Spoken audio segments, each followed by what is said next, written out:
Alhamdulillah wassalatu wassalamu ala Rasulillah Sayyidina wa maulana Muhammad ibni Abdillah wa ala alihi wa sahbihi wa man tabi'ahu wa mawalah. Bapak-bapak, ibu-ibu, hadirin hadirat jamaah fardu isya yang dilanjutkan dengan tarawih dan witir, insyaallah kita semua dimuliakan Allah Subhanahu wa taala. Amin ya rabbal alamin. Tema kita pada malam hari ini adalah 5 amalan di akhir Ramadan. Amalan yang pertama, taharru lailatul qadri fil ashril awakhir min Ramadan. Carilah Lailatul Qadar di 10 terakhir Ramadan. Malam ini malam ke-21. Ramadan itu dua kemungkinan, 29 atau 30. Kalau kebetulan tanggal 29 sore nampak anak bulan hilal Syawal, berarti 29 malam. Berarti 9 malam lagi tinggal dengan malam ini. Kalau kebetulan tanggal 29 itu tidak nampak anak bulan, fa in ghubbiya alaikum, kalau tertutup awan, fa akmilu, fa atimmu, sempurnakanlah Sya'ban, sempurnakanlah Ramadan, salasina yauman, 30 hari 30 malam. Jadi hanya tinggal dua kemungkinan, 9 malam lagi dengan malam ini atau 10 malam. Jadi amal yang pertama di 10 terakhir ini adalah amal mencari. Tentu orang mencari itu dia selektif. Orang mencari itu serius, karena dia mencari namanya, bukan menunggu. Beda antara orang menunggu rezeki dengan mencari rezeki. Beda antara orang menunggu orang dengan mencari orang. Maka betul-betul dicari Lailatul Qadar ini. Bagaimana cara mencarinya? Maka dihidupkan malam-malam Lailatul Qadar. Nabi Muhammad SAW kalau sudah sampai 10 terakhir Ramadan, aiqaza ahlahu, dibangunkannya keluarganya, istrinya, anaknya untuk bangun malam. Wasyadda mi'zarahu, diikatnya kainnya. Makna mengikat kain kuat itu artinya khusyuk, lebih fokus kepada ibadah dibandingkan 20 malam yang sudah berlalu. Jadi memang 10 terakhir ini memang betul-betul yang selama ini tidurnya banyak, maka 10 terakhir malam ini dikurangi karena lebih banyak beribadah. Ibadah-ibadah malam itu nanti akan kita kaji pada poin yang kedua. Lalu yang dimaksud dengan malam itu mana? Malam itu biasanya dari mulai tenggelamnya matahari, terbitnya syafaq ahmar, tanda merah di ufuk barat, azan maghrib. Tapi yang dimaksud dengan malam Lailatul Qadar itu adalah dari mulai penghitungannya setelah Isya. Jadi kalau kita hitung Isya di Sumatera ini jam 8, 9, 10, 11, 12, 1, 2, 3, 4, 5. Jadi kalau diumpamakan jam 5 azan selama 9 jam, maka 9 jam itulah yang diisi dengan qiyamul lail. Maka dicarilah 9 jam. Maka kata Allah Ta'ala dalam Al-Quran, salamun hiya hatta matla'il fajr. Jadi garis finishnya salamun hiya, selamat dia malam itu, hatta matla'il fajr, sampai waktu terbit fajar. Yang dimaksud terbit fajar adalah azan subuh. Jadi kalau ada orang mengatakan Nabi Muhammad SAW membagi malamnya menjadi 3, perbanyaklah beribadah di 1/3 malam, maka tinggal bagi saja 9 bagi 3, 9, 10, 11, 12, 1, 2, 3, 4, 5. Jadi yang dimaksud dengan 1/3 itu adalah 9, 10, 11. Yang dimaksud dengan 1/3 malam itu adalah 12, 1, 2. Jadi kenapa Nabi itu mudah bangun malam? Karena dia tidurnya di awal waktu.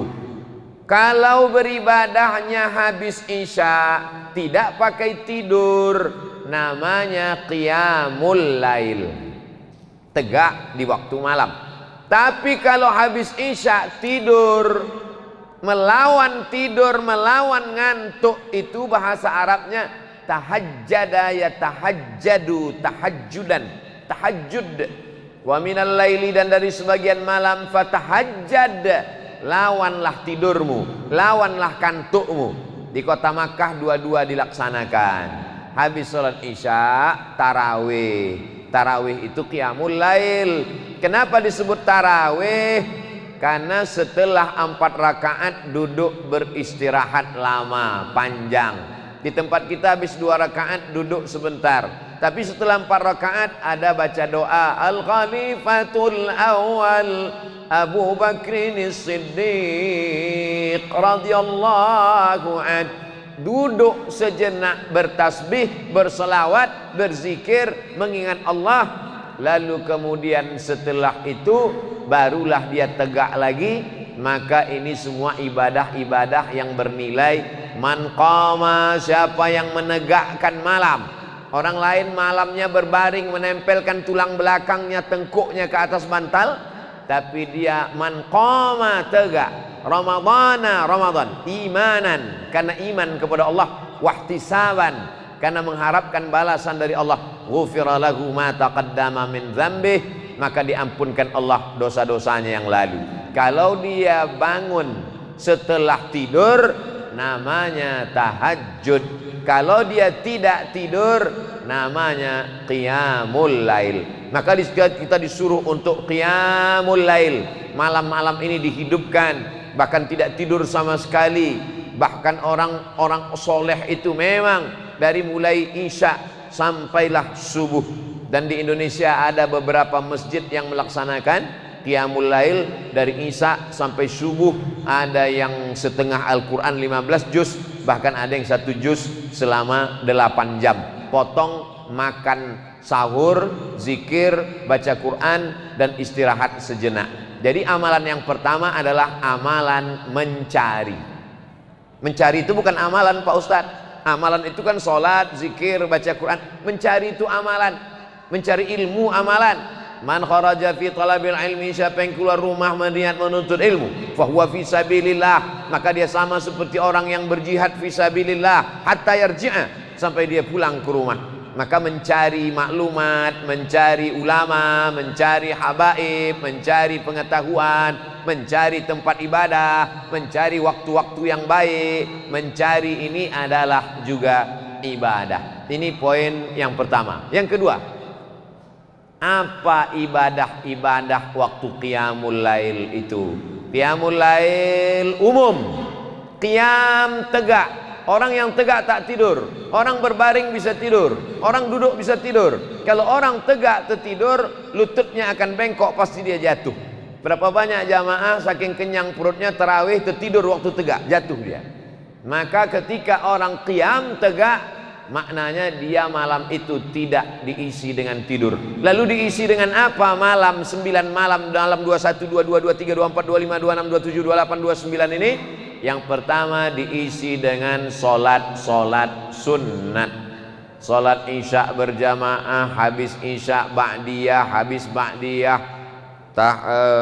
tarawih, habis tarawih kemudian witir, lalu kemudian pulang ke rumah, nanti bangun malam solat sunat wudhu, habis solat sunat wudhu solat sunat taubat, habis solat sunat taubat solat sunat tahajud, habis tahajud kemudian solat sunat witir. Tidak lagi witir karena udah witir habis tarawih tadi. La witrani, tak boleh 2 kali witir fi lailatin, dalam 1 malam. Tak boleh 2 kali witir dalam 1 malam. Tadi sudah solat witir, masjid kita sudah solat witir tadi. Nanti bangun malam hanya solat tahajud saja, tidak ditutup lagi dengan witir. La witrani, tak boleh 2 kali witir dalam 1 malam. Jadi malam ini diisi dengan solat. Kemudian setelah solat membaca Al-Quran. Idealnya malam ini kita masuk baca juz 21. Tapi ada jamaah malah sudah khatam 2 kali. Tapi ada yang belum bergerak dari juz 1. Nah, inilah kesempatannya untuk mengejar supaya malam-malamnya itu buka Quran. Yang tak bisa buka Quran, buka handphone. Download aplikasi Quran digital di Play Store. Tidak ada halangan. Saya payah bawa-bawa Quran ke sana kemari, masukkan dalam handphone. Nanti kalau handphone saya ada Qurannya, payah masuk WC. Boleh bawa handphone yang dalamnya ada Quran digital masuk WC dengan syarat handphonenya gelap, tidak dalam keadaan hidup. Kalau hidup tak boleh. Tak boleh sampai handphone hidup ada tulisannya zalikal kitabul la raiba fih masuk ke dalam WC, tak boleh. Tapi kalau dimatikan gelap dia boleh. Sama juga macam kepala kita ini. Kepala kita ini walaupun tak 30 juz tapi juz 30 kan ada di sini. Kalau kita masuk ke toilet kan kita bawa kepala kita ini. Boleh. Tak perlu kepala ini kita tinggalkan di pintu lalu masuk kita ke dalam.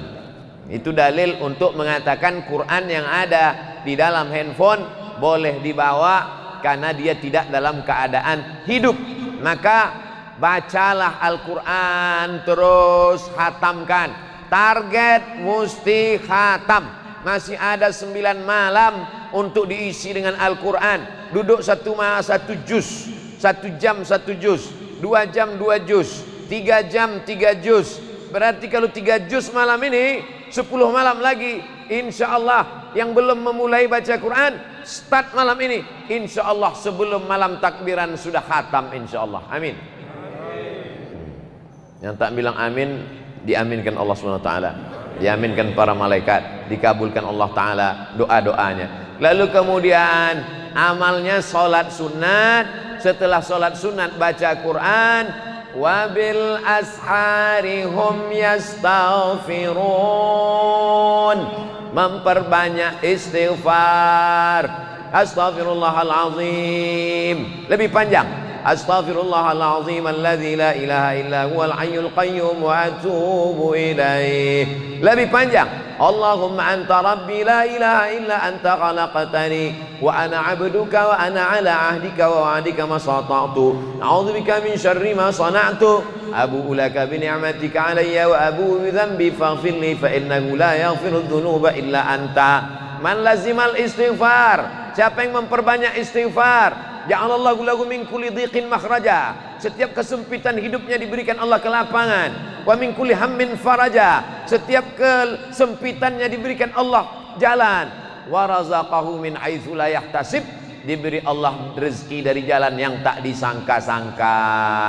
Subhanallah wa bihamdihi subhanallahil azim, subhanallah wa bihamdihi subhanallahil azim, subhanallah wa bihamdihi subhanallahil azim. Kalimatani, 2 kalimat, khafifatani 'alal lisan, ringan di lidah, thaqilatani fil mizan, memberatkan timbangan mizan pada hari kiamat, habibatani ilar rahman, disukai dicintai Allah. Subhanallah wa bihamdihi subhanallahil azim, subhanallah bihamdihi subhanallahil azim. Bagi yang belum punya tasbih, malam ini berzikir tak usah pakai tasbih.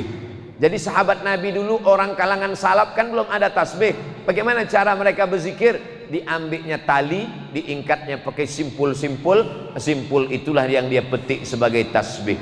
Jadi malam ini balik dari sini ambil tali jemuran, buatlah simpul-simpul untuk berzikir, bertasbih. Subhanallah, subhanallah, subhanallah, subhanallah, alhamdulillah, alhamdulillah, Allahu akbar. Salawat. Man shalla alayya salatan, siapa yang berselawat kepadaku 1 kali, sallallahu alaihi biha asyra, Allah balas 10 kebaikan. Wa huttan anhu asyara sayiat, ditutupi 10 kesalahan. Wa rufi'at lahu asyara darajat, dinaikkan 10 tingkatan darajat kemuliaan. Maka banyak-banyak selawat. Allahumma salli ala sayyidina Muhammad wa ala ali sayyidina Muhammad. Allahumma salli ala sayyidina Muhammad wa ala ali sayyidina Muhammad. Allahumma salli ala sayyidina Muhammad wa ala ali sayyidina Muhammad. Banyak betul zikir-zikirnya Pak Ustadz. Pilih mana yang paling suka. Saya paling suka selawat, amalkan selawat banyak-banyak. Saya paling suka tasbih, tasbih banyak-banyak. Saya paling suka la ilaha illallah, la ilaha illallah banyak-banyak. Kalau Ustadz sendiri, apa yang Ustadz amalkan? Menjelang azan subuh, istighfar 100, selawat 100, la ilaha illallah 100. Mana tasbih Ustadz? Ada di hotel, tak saya bawa. Kalau tidak pakai tasbih, macam mana cara ngitungnya? Sekali genggam 20. 1, 2, 3, 4, 5, 6, 7, 8, 9, 10, 11, 12, 13, 14, 15, 16, 17, 18, 19, 20. Jadi setiap sekali genggam 20. La ilaha illallah, la ilaha illallah, la ilaha illallah, la ilaha illallah, la ilaha illallah, la ilaha illallah, la ilaha illallah, la ilaha illallah, la ilaha illallah, la ilaha illallah, la ilaha illallah, la ilaha illallah, la ilaha illallah, la ilaha illallah, la ilaha illallah, la ilaha illallah, la ilaha illallah, la ilaha illallah, la ilaha illallah, la ilaha illallah. 20, 20, 20, 20, 20, 100. Tapi betul-betul 100, jangan pula 20, 20, 20. Lalu kemudian diantara yang paling afdal diantara amalan ini mana? Sesuai dengan kemampuan. Yang sanggup sholat sunat, tegak, ruku, sujud, tegak, ruku, sujud, tegak, ruku, sujud. Abdullah punya ayah namanya Ahmad bin Hambal, dikenal dengan Imam Hambali. Wahai Imam Hambali, kau punya anak laki-laki namanya Abdullah. Abdullah ditanya orang, kau punya ayah namanya Imam Hambali. Betul. Ayahmu itu ulama. Betul. Dia kalau malam siang berapa rakaat sholatnya? Salasami'ati rakaat, 300 rakaat. Coba hitung berapa rakaat kita. Sholat isya 4, ba'diyah 2, tarawih 20, 26 tambah 3 baru 29. Tahiyatul masjid 31, baru 31 rakaat udah merasa yakin masuk VVIP. Ahmad bin Hanbal 300 rakaat sholatnya sehari semalam. Ada lagi imam namanya Zainal.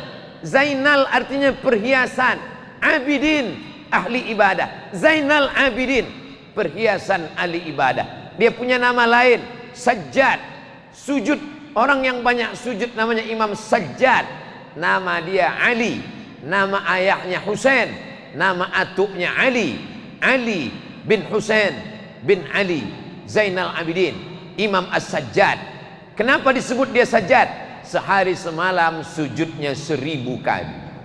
Begitu disebutkan dalam kitab Syiar A'lam An-Nubala. Jadi coba kita hitung-hitung sujud kita sudah berapa kali. Kalau sujud, apakah sujud kita sudah khusyuk? Kalau khusyuk, apakah sujud kita sudah lama? Kalau lama, tasbihnya apakah sudah tepat? Jangan-jangan kita sujud itu macam menghembus-hembus saja ke bawah. Padahal ada bunyinya. Subhana rabbiyal a'la wa bihamdih, subhana rabbiyal a'la wa bihamdih, subhana rabbiyal a'la wa bihamdih.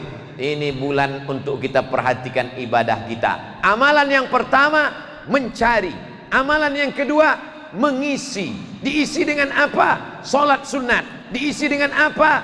Zikir, tasbih, tahmid, takbir, istighfar dan salawat. Diisi dengan apa?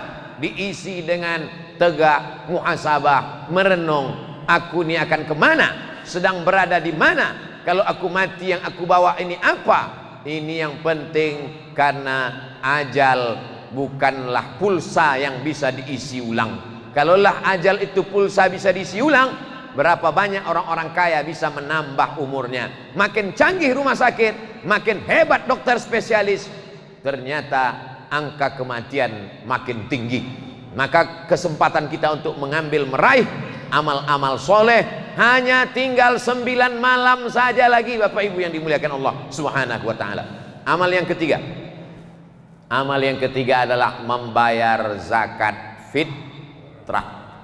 Membayar zakat fitrah sudah bisa dimulai pada akhir-akhir malam Ramadan ini. Menurut mazhab Maliki dibayar 2-3 hari sebelum Idul Fitri. Menurut mazhab Syafi'i sudah bisa dibayar sekarang.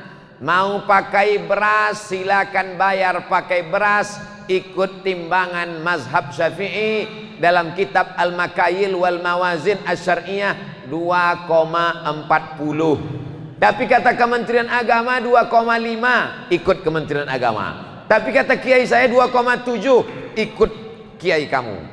Bingung saya Pak Ustadz, genapkan 3 kilo.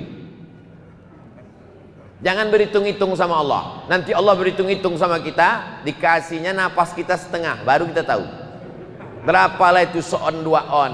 Kenapa kita berhitung sama Allah? Kalau kita tidak berhitung sama Allah, Allah pun tak akan pernah berhitung kepada kita. Saya malas bawa beras ke masjid, bayar pakai duit menurut mazhab Hanafi, tapi beratnya ikut berat mazhab Hanafi. Berapa berat satu sok menurut mazhab Hanafi? Satu sok itu beratnya 3,25, 3 kilo 25 gram. Sumbernya Al-Makayil wal Mawazin Asy-Syar'iyyah. Penulisnya Syekh Profesor Dr. Ali Jum'ah, mantan mufti Mesir, ulama besar Al-Azhar, masih hidup sampai sekarang. 3,25 gram beras.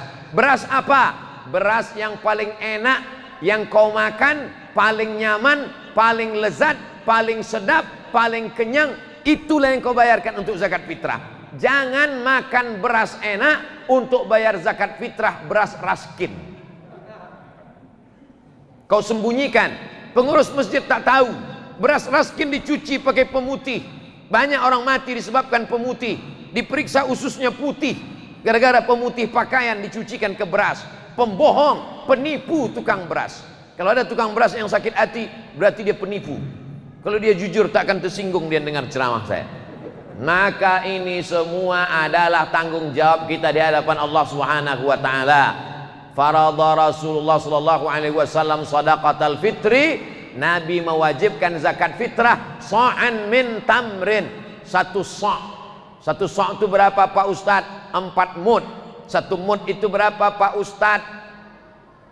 Macam-macam menurut mazhab Syafi'i, Hanafi, Hambali, Maliki. Sudah saya sampaikan. Ikut mazhab Syafi'i 2,4. Ikut mazhab Hanafi 3,25. Yang jadi masalah, dia bayar pakai duit, tapi timbangannya timbangan mazhab Syafi'i. Ini talfiknya kacau balau. Kalau mau bayar pakai beras, pakai timbangan mazhab Syafi'i. Tapi kalau mau bayar pakai duit, pakai timbangan mazhab Hanafi. Ustadz sendiri bayar zakat fitrah pakai apa?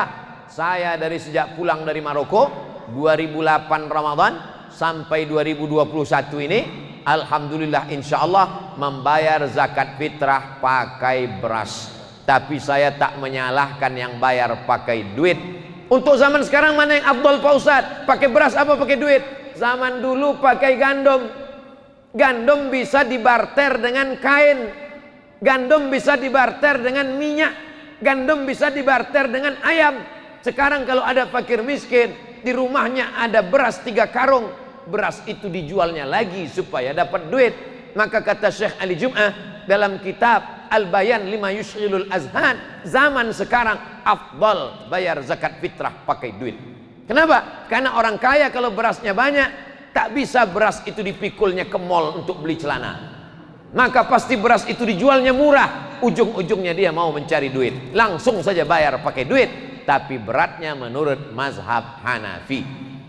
Yang mau bayar pakai beras, beli beras ke warung, masukkan ke plastik hitam 10 bungkus. Anak saya, istri saya, cucu saya, menantu saya, ponakan saya, tetangga saya. Bagus bayarkan orang.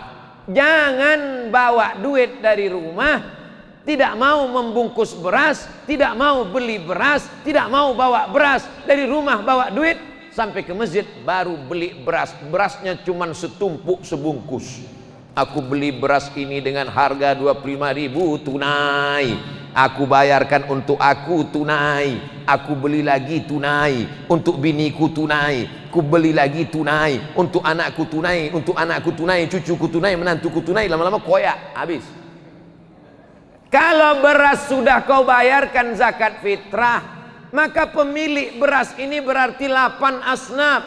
Innamas sadaqatu lil fuqara wal masakin wal amilina 'alaiha wal mu'allafati qulubuhum wa fir riqab wal gharimin wa fi sabilillah wa ibnis sabil. Berarti pemilik beras ini 8 asnaf. Mana bisa kau beli beras ini dari amil? Amil bukan pemilik beras. Berarti jual belinya batal. Kalau jual belinya batal, berarti zakat fitrahnya batal. Lalu bagaimana dengan zakat fitrah kami tahun-tahun lalu? Apa boleh buat? Banyak-banyak istighfar lah. Tahun ini jangan dibuat lagi. Kalau mau bayar pakai zakat fitrah, pergi ke warung, beli beras, masukkan ke plastik. Berapa di rumah? Suami, istri, anak, cucu, menantu, 5 bungkus, bayarkan. Tidak mau bayar pakai beras, bawa duit, bayar pakai duit. Ini tentang masalah zakat fitrah. Membayar zakat fitrah ini waktunya dua. Ada namanya waktul jawaz, ada namanya waktul wujub. Waktul jawaz boleh membayar zakat fitrah sekarang. Pembayaran zakat fitrah sudah dibuka, boleh sekarang. Tapi ada namanya waktul wujub, waktu wajib. Kapan wajib membayar zakat fitrah? Petang malam Idul Fitri, tenggelam matahari Ramadan petang, terbit hilal Syawal, azan maghrib, itulah waktu wajib membayar zakat fitrah. Sampai kapan? Sampai khotib naik mimbar. Jadi kalau petang maghrib di Palembang jam 6, besok khotib naik mimbar jam 7, jam 6 ke jam 6 12, tambah jam 7 1 jam, berarti wajib membayar zakat fitrah selama, tak nyambung ceramah. Kalau tenggelam matahari di Palembang azan maghrib jam 6, besok khotib naik mimbar jam 7, berarti wajib membayar zakat fitrah selama 13 jam. Waktu membayar wajib zakat fitrah. Siapa saja yang hidup selama 13 jam wajib membayar zakat fitrah. Jadi siapa yang tak mau bayar zakat fitrah, meninggallah jam 5.30. Siapa saja yang hidup selama 13 jam itu, maka dia wajib membayar zakat fitrah. Anak dalam kandungan, ibu mengandung 9 bulan 9 hari kurang 12 jam. Apakah anak yang dikandung ini wajib dibayarkan zakat fitrahnya? Tidak, selama dia tak keluar selama 13 jam. Bagi siapa yang tak mau bayarkan zakat fitrah anak, bisikkan ke dia, jangan kau keluar selama 13 jam ini. Mau lahir dia maghrib tuh, stay on my perut, besoklah kau keluar. Begitu khotib naik mimbar, Allahu Akbar, Allahu Akbar, alhamdulillah, tak jadi bayar zakat fitrah. Bagaimana kalau ada orang membayar zakat fitrah sekarang, besok 2 hari lagi dibayarnya, pas terakhir Ramadan jam 5 sore meninggal dia, apakah zakat fitrahnya itu dimintanya balik? Tidak. Bagus, sudah terbayar sebagai sedekah. Mudah-mudahan menjadi amal jariah, mengalir pahalanya, dimakan fakir miskin, ikut melapangkan kuburnya, terang alam barzahnya. Ini semua adalah amalan-amalan kebaikan. Amal ketiga, 10 terakhir Ramadan, membayar zakat fitrah. Amal yang keempat, walitukmilul iddata, sempurnakanlah bilangannya. Bagaimana cara menyempurnakan bilangannya? Maka ditengoklah ke awan pakai teropong. Harga teropongnya 50 juta, dipasang di atas gedung paling tinggi di kota. Sejak dibeli sampai sekarang tak pernah nampak anak bulan. Asal dipasang teropongnya nampak, gaji 13 untuk menengok anak bulan. Nama anak bulan itu hilal. Kalau nampak anak bulan, berarti besok hari raya. Tak nampak anak bulan, berarti Ramadan sempurnakan 30 hari.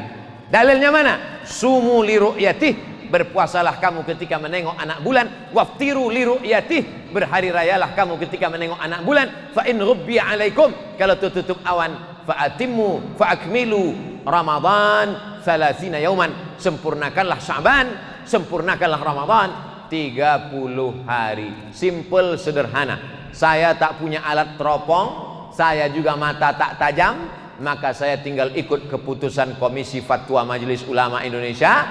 Lalu kemudian Majelis Ulama Indonesia melapor ke Kementerian Agama, malam-malam diumumkan berdasarkan penampakan bulan sore tadi oleh saksi-saksi tersumpah. Saksi di seluruh Indonesia disumpah oleh Kementerian Agama. Wallahi, tallahi, billahi. Saksinya itu anak muda, matanya masih terang. Saksinya itu jujur dan amanah. Saksinya itu sudah tersumpah. Wallahi, tallahi, billahi. Tidak boleh saksinya orang tua yang matanya kabur, belum disumpah. Karena banyak mengaku menengok anak bulan, setelah ditengok-tengok rupanya bulu matanya jatuh. Nampaknya anak bulan, kata anak bulan. Kok hilang kan bulu mata jatuh?